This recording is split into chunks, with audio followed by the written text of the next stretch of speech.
좋은 아침입니다. 서창원 목사입니다. 오늘도 하나님의 은혜, 예수님의 사랑에 흠뻑 취하는 복된 날이길 축복합니다.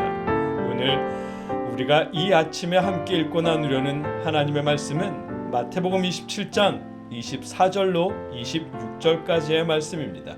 제가 읽어드리겠습니다. 빌라도가 아무 성과도 없이 도리어 밀란이 나려는 것을 보고 물을 가져다가 무리 앞에서 손을 씻으며 이르되 이 사람의 피에 대하여 나는 무죄하니 너희가 당하라.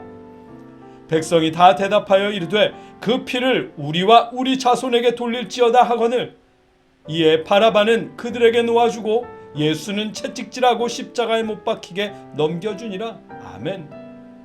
하나님의 정의를 세운다며 하나님의 말씀을 거스리면서도 그것이 잘못인 줄 알지 못하는 유대인들의 모습을 오늘 본문 속에서 발견할 수 있습니다. 예수님이 그 죄까지 용서하시기 위해 십자가에 내어진 것을 알게 됩니다. 말씀을 자세히 살펴보겠습니다. 빌라도에게 예수님을 고발한 사람들은 대제사장들을 비롯해서 유대인 장로들이었습니다. 빌라도는 그들의 고발 내용대로 예수님을 신문했지만 죄를 발견할 수 없었습니다. 그래서 예수님을 풀어주기 위해 대제사장이나 장로들이 아닌 이스라엘 군중들에게 그리스도라 하는 예수를 어떻게 하랴 하고 물었습니다. 그런데 군중들조차 십자가에 못 박혀야 하겠나이다 라며 흥분해서 외칩니다. 예수님을 풀어주고자 했던 빌라도는 유대인들이 흥분 상태인 것을 깨닫고 예수님 살리기를 포기합니다.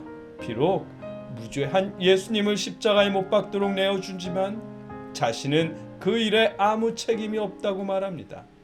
물을 가져다가 무리 앞에서 손을 씻으며 이르되 이 사람의 피에 대하여 나는 무죄하니 너희가 당하라. 아멘. 예수님을 십자가에 내어주지만 그는 아무런 죄도 없는 사람인 것을 알기에 빌라도는 무죄한 피를 흘리는 죄에서 책임이 없다고 주장한 것입니다. 무죄한 자의 피를 흘리는 죄값을 십자가에 못 박으라고 외친 너희가 가져가라고 선포한 것입니다.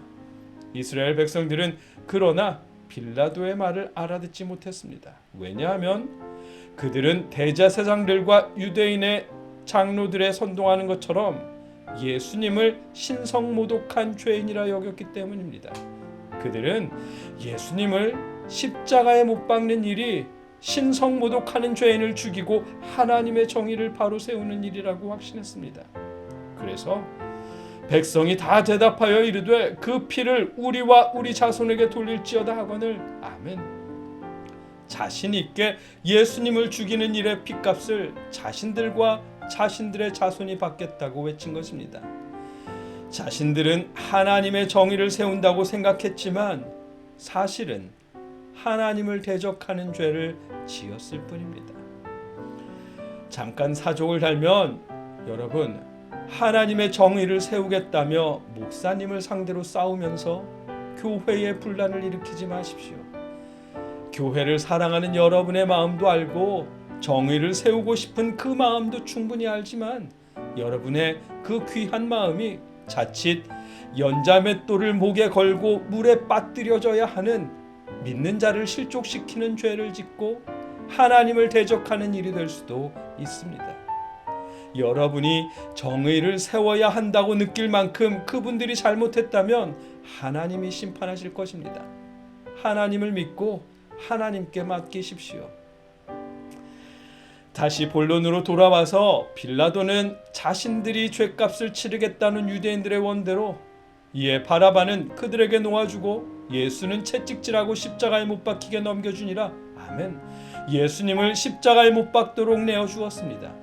아무 죄가 없지만 예수님은 사형을 언도받았고 가장 중범죄가 당하는 십자가에 내어졌습니다. 이로써 그는 실로 우리의 질고를 지고 우리의 슬픔을 당하였거늘 우리는 생각하기를 그는 징벌을 받아 하나님께 맞으며 고난을 당한다 하였노라. 그가 찔림은 우리의 허물 때문이요 그가 상함은 우리의 죄악 때문이라. 그가 징계를 받음으로 우리는 평화를 누리고 그가 채찍에 맞음으로 우리는 나음을 받았도다. 우리는 다 양 같아서 그릇 행하여 각기 제 길로 갔거늘 여호와께서는 우리 모두의 죄악을 그에게 담당시키셨도다. 아멘. 하나님의 말씀이 이루어졌습니다. 유대인들은 하나님의 말씀을 거역하며 불순종했지만 예수님은 그들에 대한 사랑으로 끝까지 침묵하며 하나님의 말씀이 이루어지도록 순종하셨습니다.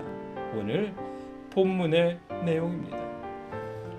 말씀을 정리하면 예수님의 무죄를 알고도 십자가에 내어주는 빌라도는 무죄한 피를 흘리는 책임을 면하고자 했습니다.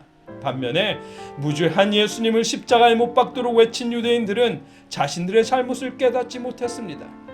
하나님의 말씀을 범하면서도 하나님의 정의를 세운다는 착각 속에 예수님의 죽음에 대한 책임을 지겠다고 외쳤습니다. 무죄한 자의 피를 흘리는 죄를 지으면서도 깨닫지 못하는 그들로 인해 예수님은 십자가에 넘겨졌고 그들의 죄까지 용서하시기 위해 십자가에 내어졌습니다. 그들에 대한 사랑을 보여주셨고 하나님의 말씀이 이루어지도록 순종하셨습니다. 이 말씀을 이 시대 우리에게 적용해도 마찬가지입니다. 예수님은 우리를 위해 죽으셨습니다. 기록된 하나님의 말씀, 성경 말씀과 상관없이 자신의 신념과 기준에 따라 행하는 양 같은 우리를 위해 예수님이 십자가를 지셨습니다. 스스로도 말씀에 순종하지 못하면서 하나님의 정의를 논하며 마음대로 행하는 저와 여러분의 불순종 때문에 예수님이 대신 십자가에 내어졌습니다. 불순종하는 우리의 죄를 사하시기 위해 예수님이 하나님께 순종하셨고 우리를 사랑하시기에 우리를 대신해서 십자가에 죽으셨습니다. 하나님을 향한 예수님의 순종과 우리를 향한 예수님의 사랑에 눈을 돌리십시오. 여러분과 제가 예수님의 순종을 담고 예수님의 사랑에 감사할 수 있기를, 그 사랑에 다시 젖어들 수 있기를 주님의 이름으로 축복합니다. 함께 기도하겠습니다.